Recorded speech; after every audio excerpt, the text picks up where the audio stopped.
Okay, I want to prove today how the idea that the Civil War was fought to free the slave was not based upon real fact. Right? I know that it is a dominant belief, and because it is a dominant belief, it has social reality reinforcement, which makes it appear true, even though it can go against the facts. So today I want to examine the actual facts. All right. Now, it is commonly believed that the Civil War was fought to free the slaves. Uh, and is that true, or is it fairy tale myth? Right. So why do nearly all Americans believe it? Right. Well, one, it's taught to them since childhood, since you're in grade school. Right. You get this, drilled into your brain, and it's true because we learned it since I was a kid, and then everyone is saying it. Right now, does everyone know the facts? No. Right. So what I want to do today is examine the facts today. And what I want to do first is I want to examine what I call the silly, weak-minded arguments that need to be deflated because people will fall for them. Right. So arguments for, quote, the Civil War was fought to free the slaves. One argument is, well, the slaves were freed as a result of the Civil War. Therefore, that must mean that the Civil War was fought to free the slaves. No, it doesn't in any way. Just because slaves were freed as a result of the Civil War does not, in any sense at all, mean that that's why the war was fought. That is a total irrational non sequitur, right? Does not follow from the premises. Is not logical. Now, the North did not fight a war to free the slaves, right? In fact, the Northern controlled Congress did the exact opposite. Right? Even though the slaves were freed as a result of the war, that's not why the North fought it. Right? And here's proof. The North did everything to sacrifice the slaves in order to avoid war and preserve the Union. Right? To appease the South, the North both protected and promoted slavery. Here is a short list of real things done by the North. Right? So, when the South seceded or was threatening to secede based upon uh, their claim that the North was trying to free the slaves, the North passed the Corwin Amendment, giving permanent protection to the institution of slavery in the Constitution through an amendment. This is protecting slavery. This is not fighting slavery. This is not trying to eliminate slavery. They're offering protection, permanent protection of slavery. Then they offered New Mexico territory be admitted as a slave state without further action of Congress. Now, that's not just New Mexico, that's Arizona and New Mexico, right? This is promotion of slavery, expansion of slavery, right? This is not trying to fight to eliminate slavery. They're offering slavery up on a dish, right, in order to avoid a war.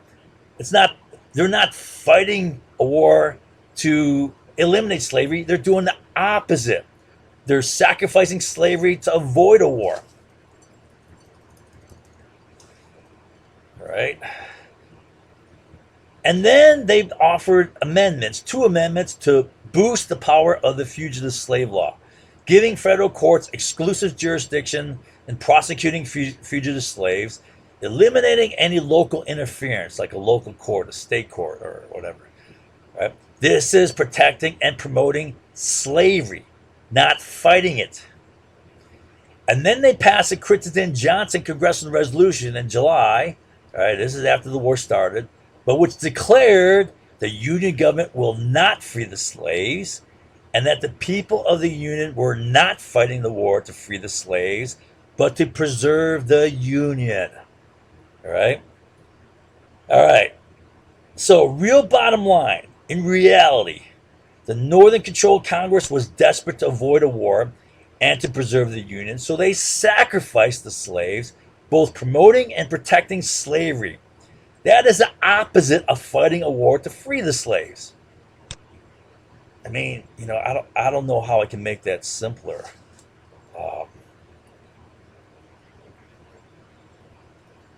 All right. All right. So when the southern states seceded, They claimed Lincoln was going to free the slaves. All right, that's one of the things they claimed. To scare up the people, they said, oh, Lincoln's going to free the slaves.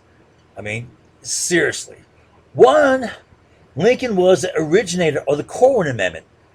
According to Doris Goodwin, a kind of renowned historian on Abraham Lincoln, he instructed Senator Seward to force it through Congress. Right? You push this through Congress. Right? Get this through Congress so we can avoid a war. This is protection, permanent protection of the institution of slavery. Lincoln is pushing that. Now, 2 days after this amendment passed, it passed on March 2nd, right? On March 4th, Lincoln gave his inaugural speech, and in it, he endorsed the amendment which had just passed, saying, it is implied constitutional law. I have no objection to it being made express and irrevocable once it passes a referendum. Now, in the same speech, Lincoln guaranteed the Fugitive Slave Act to be followed. Basically said this, right? He said, hey, you know, there's a Fugitive Slave Act on the books, right? We'll follow that law. That is a law. We'll follow it. Any slaves that escape to the North, we'll send back. Right? That's not trying to eliminate slavery. That's protecting and promoting slavery. So this means Lincoln was sacrificing the slaves to avoid the war. That is the opposite of fighting a war to free the slaves. Right? Second, Lincoln couldn't free the slaves. So this is totally false. Lincoln wasn't king. Lincoln was president, and presidents don't make laws. Congress does. Slavery is written into the Constitution in 4 places.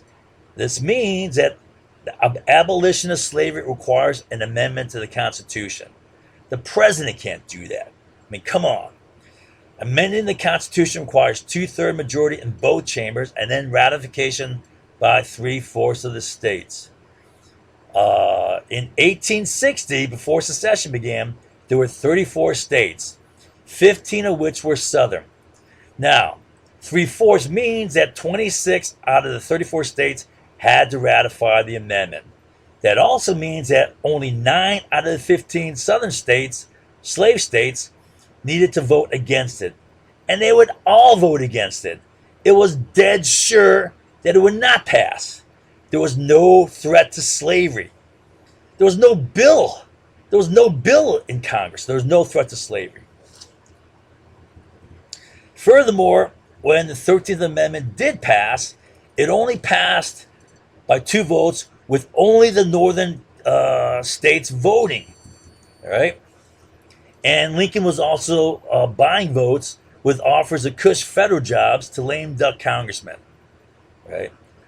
And then given that it barely passed with only northern states, before the war, with the southern states in Congress, there's 0 chance that such an amendment would pass. There's no way it would pass. The northern states alone barely passed it, with Lincoln buying votes. I mean, come on. And that's with the war going on already. Now, that's the next thing. Given the fact that such an amendment would start a war, there's no way anyone in the North would introduce such a bill, especially with the North bending over backwards to protect slavery with the Corwin Amendment, right, and everything else, to avoid a war, right? They're desperate to avoid a war. There's no way they're going to introduce a bill which is going to start a war. So, with no bill, there's no threat to slavery. And there was no bill in committee, let alone the floor, so there was no threat to slavery. And then the Congress passed the Corwin Amendment, which protected slavery forever. And then they passed the Crittenden-Johnson resolution, which resolved that the U.S. government will not free the slaves and that the people will not fight the war to free the slaves, but to preserve the Union.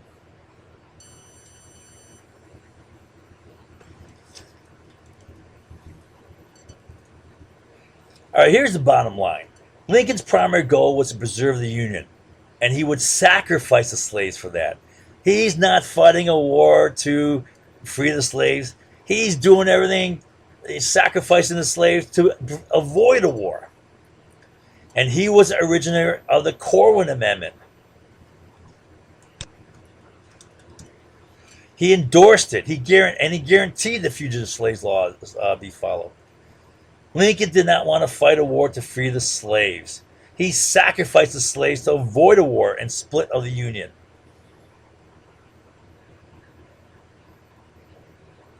And finally, even if he wanted to free the slaves, right, he did not, which he did because he didn't want a war, he was not king and he could not do so. So here's a summary. Summary of no threats to slavery, right?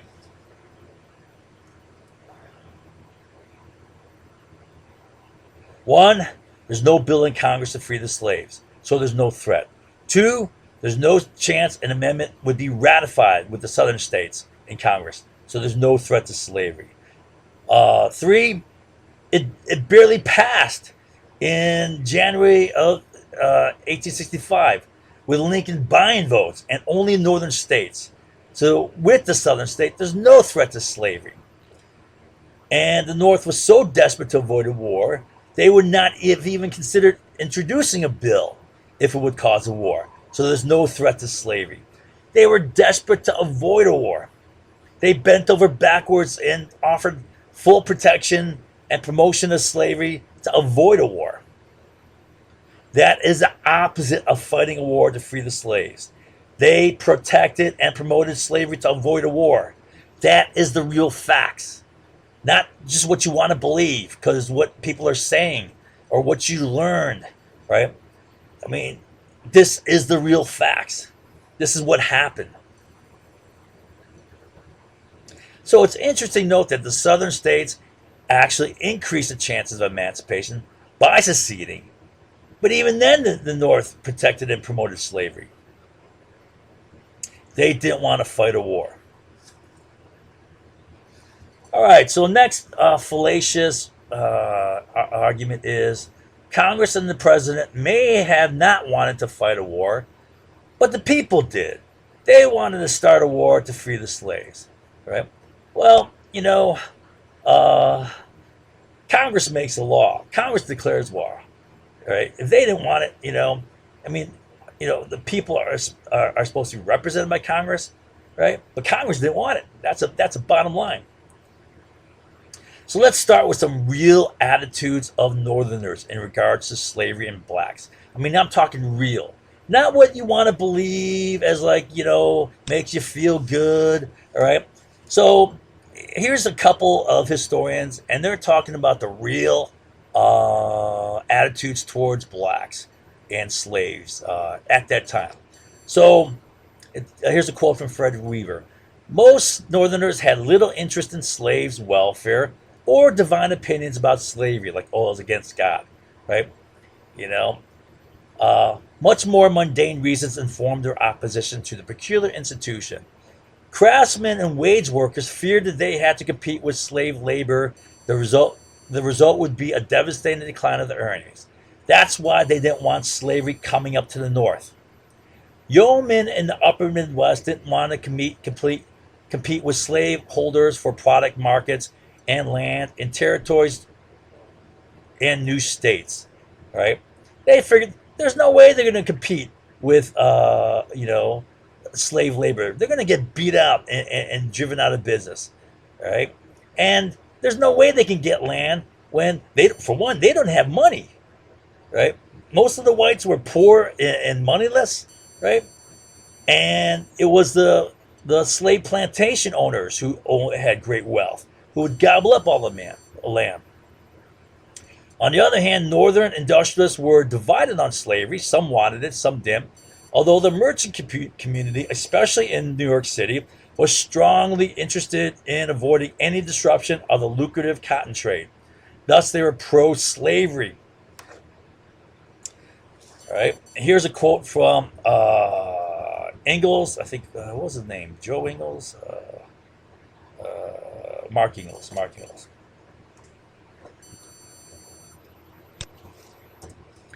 All right. For most Republicans, opposition to bondage was limited to battling its extension into the West. All right. They weren't about eliminate from the South. They wanted it not to expand where they wanted opportunity, right? In the West, in the North. That's because of their self-interest. Just because they didn't want to expand in their area of interest doesn't mean they're going to go and free slaves who, they may not know or not even like or care about. So few Republicans advocated ending slavery except in the distant future. Party members roundly rejected abolitionist demands for immediate action. So the Republican Party ignored abolitionists. Moreover, most Republicans, like most Northerners, were racists and had little interest in expanding the rights of free blacks. Right? You'll see all they did. Indeed, many Republicans advocated free soil and the prohibition of immigration to the West of all African Americans, free and slave. Right? Then he says, free Northerners, including those who became Republicans, had fewer Northerners, including those who became Republicans, had a deep concern for African Americans. Few believed blacks were equal to whites. Few favored abolition, except at some distant date in the future. Instead, their commitment was to the idea of rapidly growing nation developed by free white farmers. Right? So the real fact is that after the southern states seceded, the northern controlled Congress did not immediately pass Emancipation Amendment. Right? Instead, they rushed to pass their economic agenda. As it was, the 13th Amendment passed at only the last hour, and it barely passed. So what he says here, right? Let's see. Few favored abolition, except at some distant date. Instead, their commitment was to the idea of a rapidly growing nation developed by free white farmers. That is their economic agenda. That is what they rushed to do. That is the reality. That's what they did. They didn't rush to free the slaves. They rushed to pass their economic agenda, and I'll try to teach that. Okay, so here is some clear and extensive evidence, right, of racism against blacks. It's institutional racism. This is government racism, right, passed by the government. So Illinois, Iowa, Indiana, and Oregon all passed laws barring blacks from entering their states. No blacks entering their states. This is not blacks living there. There's no blacks in their states. All right, Michigan, Ohio, Wisconsin, Illinois, Indiana, Iowa, all denied blacks the right to vote. Right? So again, clear and extensive evidence of racism against blacks. You can't come to our state. You can't vote in our state. These states and other states passed restrictive laws similar to the Southern slave codes. These were abusive, prejudicial laws against blacks. Now, I'll give you one example. Oregon gained its statehood in 1859. In its 1859 Constitution, it says, we will not have slavery in our state. And right after that, it says, we will not have black people in our state. All right? So do you think not wanting slavery was to help the blacks? No, it was to help themselves, to secure their opportunity. All right, I hope that makes sense. I mean, it should be pretty clear and simple for everyone to understand. Now, if people in the North did not want blacks in their state and passed harsh laws against them, why would they go down to the South, right, and suffer and die to free them when that would increase the risk they would come to their states? They don't even want them in their states. I mean, it's just crazy to think that they would do that with passing these laws, barring them from coming to their states, and all the prejudicial laws. So here are some examples, and I got these from other sources, but David Williams cites all these sources. All these cases were Northerners wanted to maintain slavery in the South, right? Instead of wanting to free them, they wanted to keep slavery in the South, all right? So one case is there was a lot of Northerners who feared freed blacks would migrate to the North and steal their jobs, right? So they're saying, no, I'll keep them as slaves, right? They're afraid of their jobs. Uh, you know, liars and deniers are going to say, no, people weren't like that. Come on, be realistic, right? If people are afraid, right, they'll throw other people under the bus, right? I mean, it wasn't so much as throwing them under the bus. It was like it was just the way it was already. Why change things, right? So it wasn't like throwing people under the bus. It was like, man, let's not change things. Merchants and textile factory owners wanted to preserve slavery to maintain cheap cotton and textile prices. And then after the Emancipation Proclamation, and there was a draft lottery to call up civilians for the army, right? Irish in New York City, who feared loss of their jobs to blacks, rioted throughout the city and killed 120 blacks, severely beating many more. And they burnt down big parts. Well, they burnt down parts of New York City, right? So do you think they wanted to free the blacks so that they come up north and take the jobs when they're killing them and beating them, right? For just, you know, a draft? Right? Those blacks did nothing to them, right? Lincoln said there's a draft, and he made the Emancipation Proclamation. So the Irish killed and beat blacks. You think they're going to go and fight to free the slaves? I mean, come on. All right, then after the Gettysburg Address, there were a number of mass desertions by Union soldiers and refusals to fight, right? Angered by the idea that they were fighting to free slaves, all right? So the Gettysburg Address, in some cases, backfired, right? A lot of people were like, I'm not fighting to free the slaves. Hell no. All right, then after the Gettysburg Address, Lincoln was inundated with letters from parents pleading assurance that their sons were not fighting and dying to free the slaves, but instead to preserve the Union. All right? That's why they were sending their boys off to fight and die, right? To preserve the Union, not to free the slaves. In fact, you know, they were hoping for a negotiated ending of the war, for an early end of the war, so the boys would come home if the South were allowed to free the slaves. But that wasn't the issue at all. The North never threatened to take away slavery from them. The North guaranteed slavery, right? That is the fact. Just look at what was done, right? Don't try to say it wasn't. That is the fact.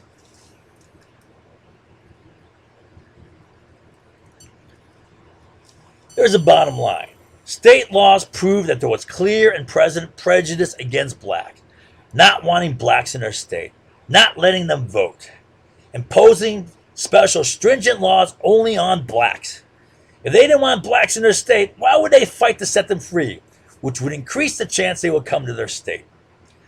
Some Northerners, they had no love lost for blacks. They didn't care for blacks. Don't tell me they're going to fight and die to free the blacks. Some Northerners wanted to preserve slavery for their own benefit, right? If they wanted to preserve slavery, they're not going to fight to free the slaves. In fact, they fought not to join the army. And they were killing blacks, you know, for something blacks in New York City didn't do. All this says Northerners fought to preserve the Union, not free the slaves who they didn't care about, who they were prejudiced against or wanted to remain slaves. It's fairy tale to think that people would suffer, fight, and die to free blacks when there is clear and widespread prejudice proven by state laws for the whole state, right? Most Northerners had little interest in the plight of blacks. Most Northerners wanted blacks in the South to remain slaves. Or no, many Northerners. I don't want to say most. I don't know how many, but many. All right. All right, so another fallacious, silly argument is the people in the North did not want slaves in their state. Well, that means they wanted to go down and eliminate slavery in the South. That doesn't mean it at all. Just because they don't want slavery coming to their territory or their state does not in the least bit mean they're gonna want to go way down to the South, right? Who's not their interest, suffer, fight, and die to free slaves, right? The two are totally different. Few Northerners had deep concern for blacks. They were concerned about promoting their own interests, which were threatened by slavery if they came to their own state. That's why they didn't want slavery in their state. It's not because they wanted to help the blacks. All right, so reasons why Northerners did not want slavery in their state or territory. Slavery would steal jobs, right? Slaves come in, well, it's going to take jobs. That's just obvious. Slavery would drive down wages, right? Now, if slaves come in, what are these guys competing with in the market for wages? Zero, right? That's going to drive down wages. Slavery would steal land opportunity because it was the rich slave plantation owners who had all the money, who would buy it up. Most of these whites in the North were poor with nothing, right? They relied upon the homestead land grant, free land, right? That was their only hope of getting land, right? You open this up to the slavery. You open it up to slave plantation owners who had all the money to gobble up the land, and then they're going to be out opportunity. It's going to kill their opportunity, especially with the Northern Republican Party offering free land. That came from the Free Soil Party, which rolled in with the Whigs into the Republican Party. All right. Now, you had private farmers and ranchers who feared that they wouldn't be able to compete with slave plantation owners, right? Because they had higher costs, right? And they would be driven out of business, right? They didn't want slavery in their in the North. And then Northerners feared that slave plantation owners would gain concentrated wealth and concentrated political power, just like they did in the South. It was the Southern plantation owners who ruled Southern politics, right? They didn't want these guys coming in and dominating Northern politics against their interest. And it was feared that slavery in the North would impoverish the economy and prevent industrial development like it did in the South. Many of the industrialists, the people who understood economics, understood this. Now, I'm not saying that moral grounds do not exist, right? But I'm telling you what, right? The abolitionists who were in moral grounds were few and far between. They were a small minority, mostly religious in the Northeast, mostly in Pennsylvania, right? And these guys didn't want war. Plus, they did not have political clout, right? The Republican Party largely ignored those guys who called for immediate emancipation. They just ignored them. The main thing is they didn't want war. They're small, right? They did not want war. All right, so recall that the Oregon Constitution said, hey, we're not going to have slaves in our state, but we don't want no black people. No black people in our state. Recall the clear prejudice against black enacted in multiple laws in multiple states.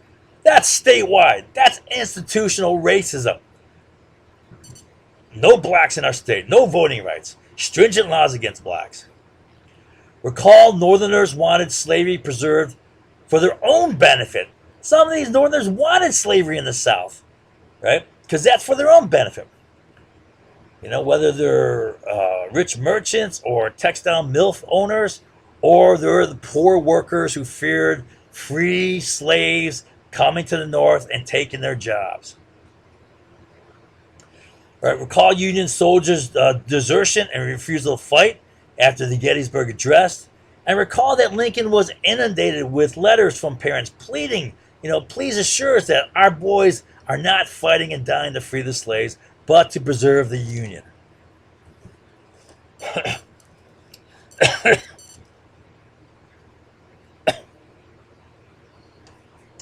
So just because you fight to prevent slavery coming to your state, because it will kill your opportunities, does not mean you're going to go off to some distant state and fight a war way in the South, right?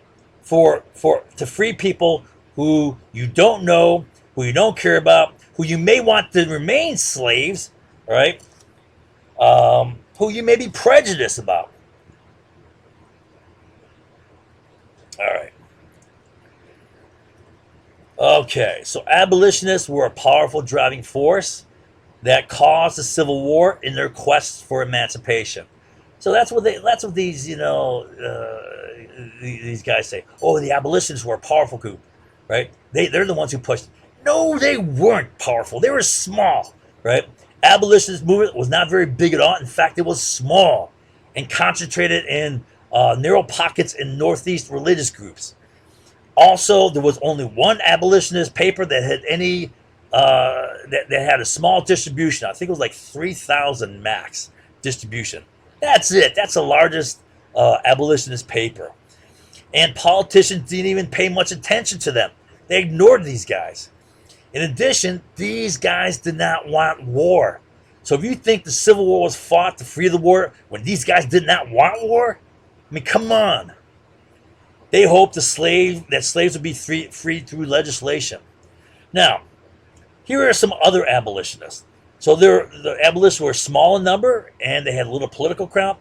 There were Republican Party was northern political power, and they wanted gradual elimination of slavery by market or economic forces because they believed it was an inferior industrial economic system that stultified industrial development. They saw slavery as bad for the economy, and that's what they're concerned about, right? But they're not going to fight a war for it, all right? They wanted to avoid a war, as was seen by all the political acts. All the political acts was desperate to avoid war, not fight a war to free the slaves. Republican Party didn't want war, or as demonstrated by the bending over backwards to promote and protect slavery to avoid war. The big industrial and financial powers were against slavery, but they didn't want war as well. Generally, they were not concerned with emancipation as a moral cause, so much as they saw how slavery, non-wage labor, was stifling economic development in the South, preventing economic growth and industrialization, decreasing their chances of wealth generation and accumulation. They didn't want slavery as an economic system. They didn't. It's not that they want slavery as a moral cause. Abolitionists would only have power through the representatives, and the representatives weren't even listening to them. Plus, they didn't want war. Plus, the northern politicians didn't want war. They were dead against war. All right. So, it's often claimed that the Emancipation Proclamation proves that the Civil War was fought to free the slaves. No, it doesn't. Once again, the North did not start the war to free the slaves. The South started the war to free the slaves. Also, the Emancipation Proclamation was only a strategic move, right? First of all, the Emancipation Proclamation was not an amendment, which is the only thing that could have ended slavery, right? I told you 4 times that slavery was written into the Constitution 4 times, right? And the Emancipation Proclamation not only was not an amendment, it was not even a law. All it was Lincoln saying, hey, I say the slaves in the rebellious states are free because I said so, right? So it's like Lincoln saying, all the slaves in rebellious states are free because I say so. Why? Because screw you. We are at war. Laws don't apply to you, right? And now, what was the law? What was the law that applied? The Fugitive Slave Act, which required that all runaway slaves be returned to their owners in the South. So any slave that escaped to the North had by law to be returned to the South, and Lincoln said he would abide by and enforce that. He would keep the law. Now, after the war ended, the Emancipation Proclamation would have no force of right, and the law would have to be followed, which meant that all runaway slaves would have to be returned to the South. Now, people may argue that the government didn't have to follow the law, right? I don't know how they would argue against this. I mean, this is just a simple fact. If the 13th Amendment was not passed and the Emancipation Proclamation was in, then they had to follow the law, right? They may say, no, the government didn't have to follow the law because the government's government. Wait a minute. The government has to follow the law. If the government doesn't follow the law, then who else would follow the law, right? That would give right to everyone to disobey the law. And you know what you would have? You would have chaos and you would have anarchy, right? The government has to follow the law.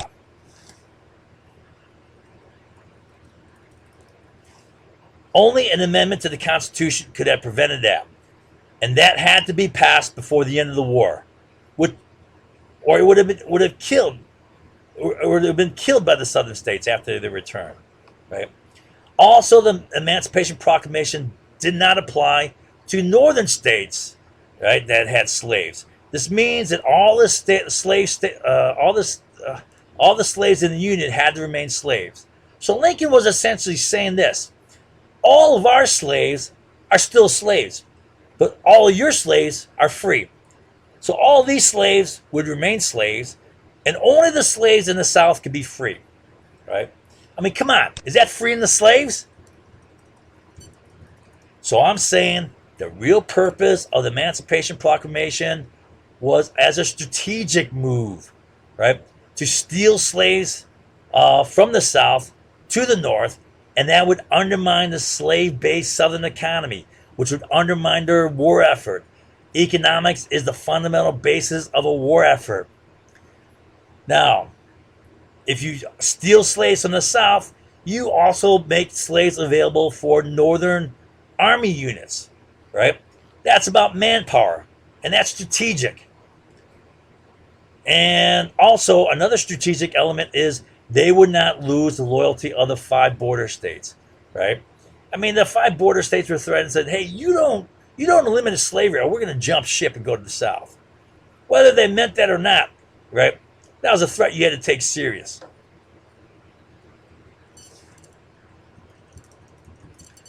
All right. So another fallacious argument is they say, oh, John Brown, the radical, proves that the Civil War was fought to free the slaves. I mean, what? John Brown is blown way out of proportion. He was one man with a small following, only a handful. I think at max it was about 3 dozen at max. And his one big operation was at Harper's Ferry. He only had 18 men he took there. That's nothing. Second, John Brown and his 18 men had infinitesimal impact, operating only for 36 hours at this Harper's Ferry thing and killing only 5 people and then being immediately arrested, and I believe that they're all hung. Anyways, his movement died with them. It didn't create a big movement. And John Brown was not representative of the North. He didn't stir up a big movement, right? Like I said, most of these Northerners really, didn't pay much attention to the plight of the blacks in the South, the slaves. So to attribute John Brown, to say that all the Northerners were like that, is a total gross violation of what sociologists call external validity. Right? You cannot validly apply John Brown to the people of the North. He is not representative in any way. And he did not start a big movement. There is no evidence for that. Most Northerners had little interest in the plight of the slaves. The abolitionists were a small group of mostly Christians who didn't want war. All right, so here is an example of Lincoln not wanting war and not wanting to free the slaves. All right, if it meant war. Right now, don't get confused. After the war started, all right, freeing the slaves was a different issue. All right, but even then, they barely wanted to free the slaves. No one wanted to fight this war to free the slaves. So to say that this war was fought to free the slaves is absolutely false. That's the reality. Get real here. Get that in your head. I mean, it's not complicated. So first of all, Lincoln wasn't king. He couldn't free the slaves. And second of all, I'll just take his first inaugural address as an example. I'm going to just paraphrase quickly his key points. He starts off his speech basically saying that, listen, all you southern states seceded, claiming that the North was trying to free the slaves. Well, you're wrong. No one's trying to free the slaves. And then he says, in fact, Congress just passed an amendment to the Constitution just 2 days before, guaranteeing your right to keep your slaves, and I fully back that amendment. Right? What did he say? I forget the words, but he said he considers it a done deal, and he completely backs it. Also, we respect the Fugitive Slave Act and will return any slave that escapes to the North. We'll send him back down to the South.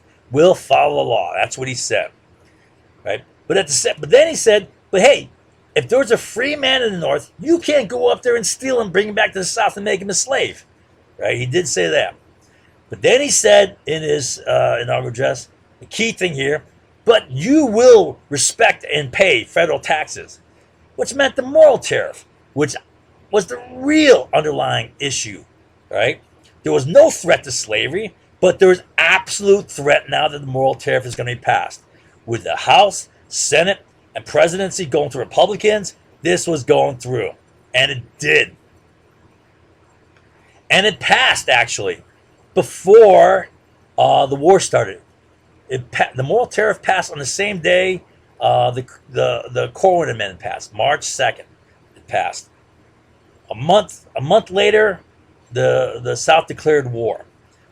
That tariff was in, and that tariff was going to kill the Southern economy. And then he said, you will respect federal property, right? What he meant by that is, right, he's not talking about federal parks, national parks, right? He's talking about forts. You will not take forts. And what was the key fort that caused the war? Fort Sumter, right? And then he says, towards the very end, he says, there were 15 presidents before me. I'm number 16th, right? I will not be the first under which the Union breaks up and goes to war, right? So please, by all means, keep your slaves. That's what he's saying. This is not trying to free the slaves with war. This is the opposite. He is sacrificing the slaves to prevent war. I don't know how many times I can say that. I don't know how many times I can prove that.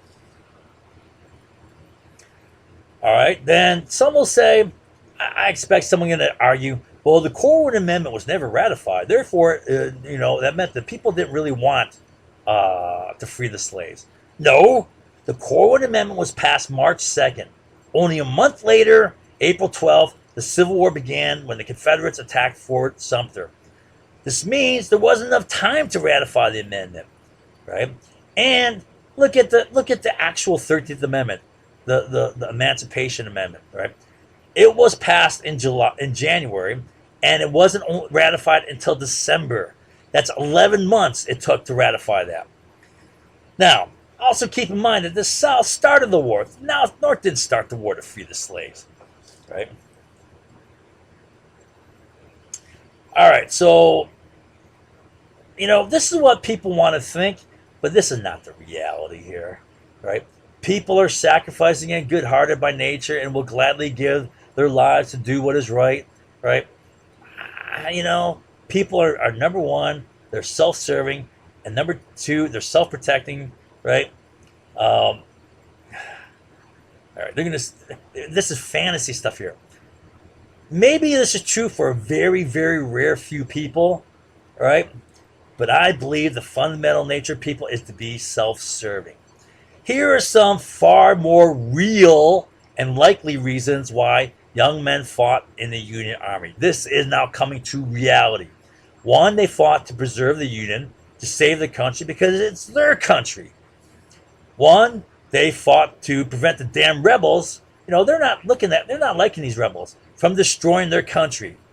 That's a different way of looking at it. They want to save the country. They want to stop these damn rebels from destroying their country. And another thing is males are young, dumb, and full of machismo, bravado, ego.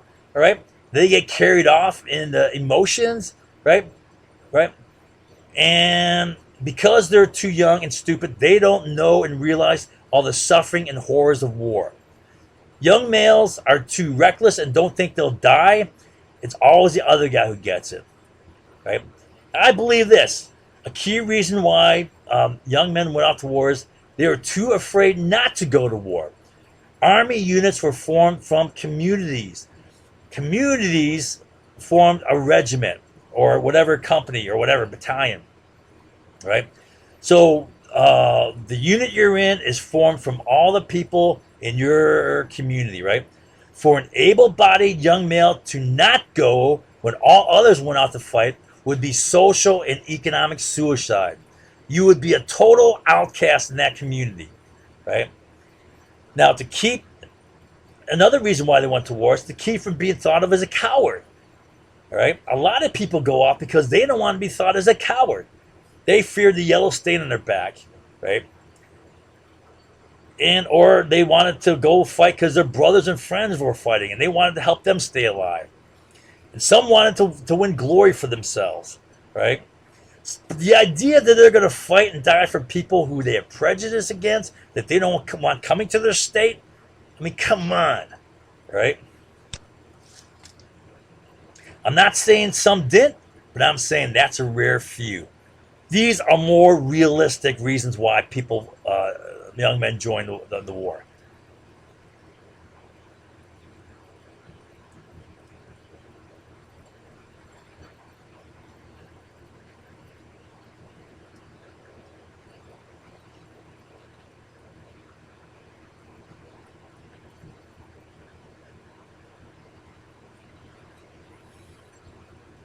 Yeah, I just don't buy it, right?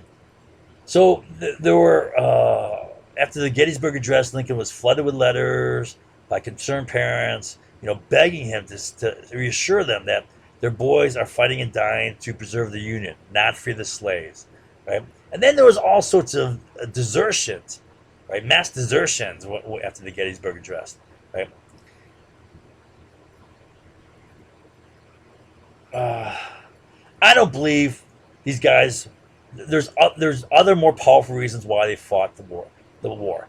I don't believe they're going to fight the war for people they don't know, who they may not even care for, who they may be prejudiced against, who they don't even want in their state, who they don't want even free because they're going to come and take away their jobs. I don't buy this. I don't buy this whole nobility thing. Oh, they're good at sacrificing. Summary of why the North. I mean, that's why people want to believe this. It's because they're self-serving. They don't want to deal with reality here. They want to believe this because they want to believe things that make them feel good. That's the fundamental essence of human nature: self-serving. Right? All the facts point against this. So here's a summary of why North did not fight the Civil War to free the slaves. Well, first of all, the North did not start the Civil War to free the slaves. In fact, the North didn't want to fight the war at all. In fact, the North willingly both protected and promoted slavery to avoid the war. Right? They're doing the opposite. They're not trying to fight the war to free the slaves. They're trying to avoid the war by protecting and promoting slavery. They're doing the opposite. All right?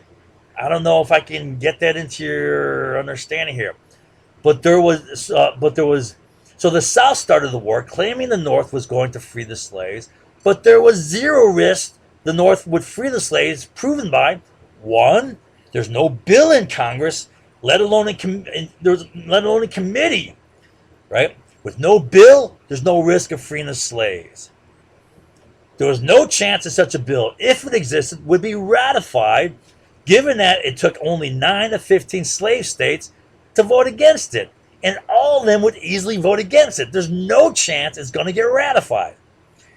And then when the 13th Amendment actually did pass at the last hour, right? It barely passed by 2 votes, and that's with Lincoln twisting arms and buying votes, and that's with only the northern states.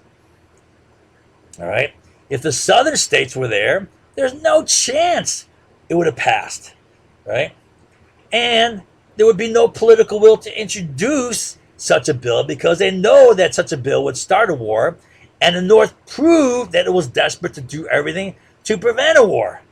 So all this says there is zero risk of the North freeing the slaves, right? And on top of that, they did everything to protect slavery. So, in a desperate attempt to avoid a war and the split of the Union, the North did 4 things to protect and promote slavery. 1, they passed the Corwin Amendment, which protected slavery forever in the Constitution. 2, they offered New Mexico territory as a slave state without further Congress action. Right? Just take it. 3, it offered to beef up the Fugitive Slave Act, which was beefed up already. Right? So they had the Fugitive Slave Clause in the Constitution, and then in 1850 they got their way and they had it beefed up with the Fugitive Slave Act. Now they're offering, we'll beef it up some more. That's promoting slavery. Then they passed the Crittenden-Johnson Resolution, which declared the Union government will not free the slaves, and that the people were not fighting to free the slaves, but to preserve the Union.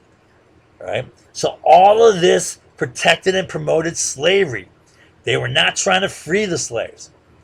Northerners not wanting slavery in the North was not the same thing as wanting to go and die and, suffer and die to free slaves in the South.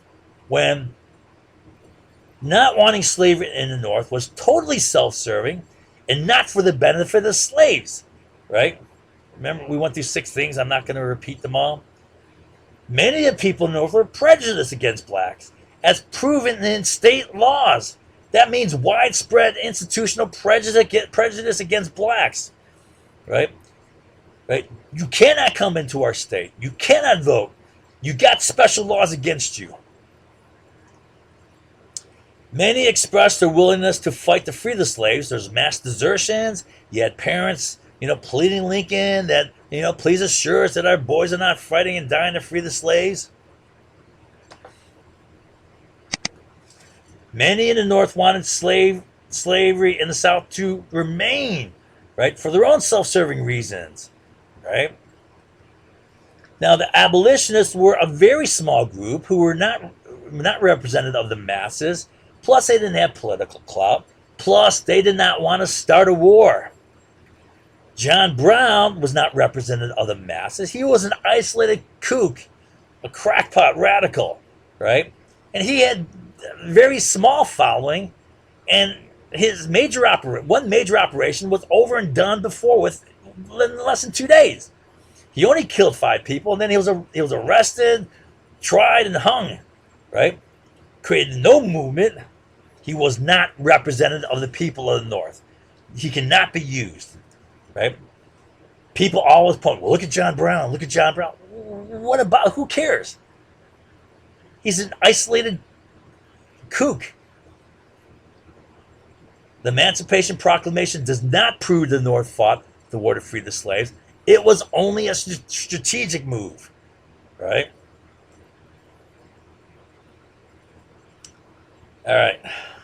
The bottom line, the North did not start the war to free the slaves, and the North posed no threat of ending slavery in the South.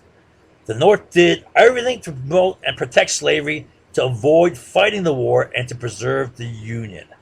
Right? That is the opposite of fighting the Civil War to free the slaves.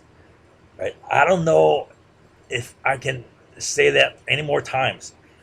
The South's demand for war, even after the North's constitutional guarantee protecting slavery and the promotion of slavery, proved that the South's real issue was not slavery. They guaranteed it. They promoted it. Right? The South didn't change their mind.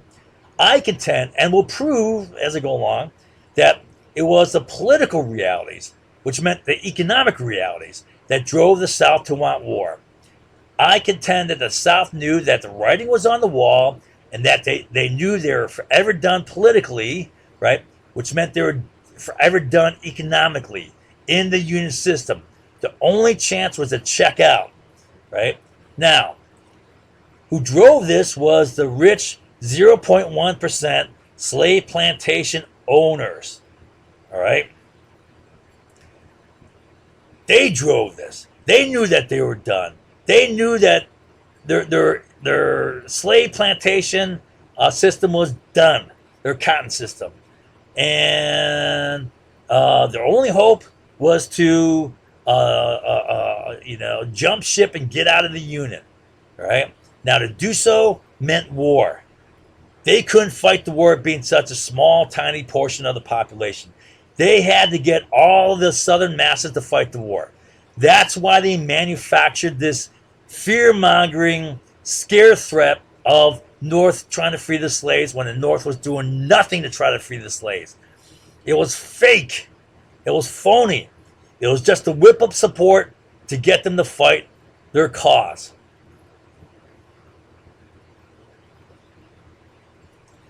All right.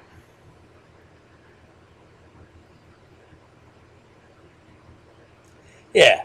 So there's no northern threat to free the slaves. In fact, the North did everything to appease the Southerns to no avail.